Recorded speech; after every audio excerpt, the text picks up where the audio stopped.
Kita di Aceh ini, kita nggak bicara lebih luas, Aceh saja. Aceh ini ada lebih dan kurang. Apa lebih kurangnya? Untuk kajian dan ilmu di pinggiran-pinggiran, kampung-kampung dan pedalaman itu tinggi. Sedangkan di kota ilmunya kurang, tetapi amalannya tinggi.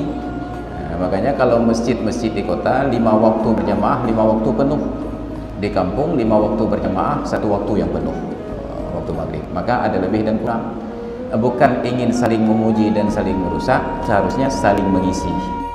Maka kalau di kota belajar bagaimana di kampung ilmunya dipelajari, maka seharusnya di kampung juga belajar bagaimana ilmu itu dipraktekkan.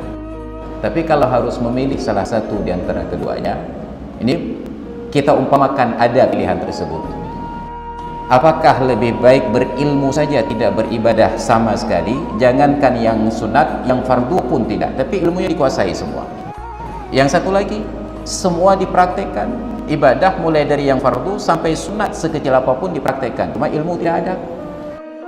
Tidak ada kasus demikian. Kalau kita bandingkan, ada pilihan pertama, satu orang yang sangat alim, semua ilmu dia kuasai, tapi tidak beribadah sama sekali, jangankan sunat, yang wajib pun tidak.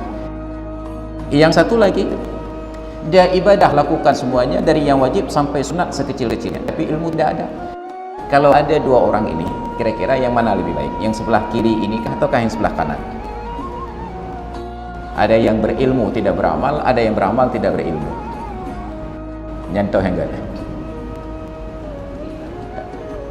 enggak, ini untuk kita perluas wawasan. Tentu kita beranggapan bahwa yang beribadah itu lebih baik. Bukan. Orang yang beribadah tanpa ilmu sama dengan nggak ada ibadah. Man amila man wa kullu man bighairi ilmi ya'malu a'maluhu mardudatun la tuqbalu.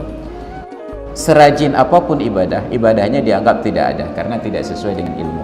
Tapi orang yang berilmu sekalipun tidak beribadah masih ada manfaat. Apa manfaatnya? Orang lain bisa bertanya, tapi dia nggak pernah sholat. Orang lain bisa bertanya, masih ada manfaat untuk orang lain walaupun dia masuk neraka. Maka ada lebih ada kurang.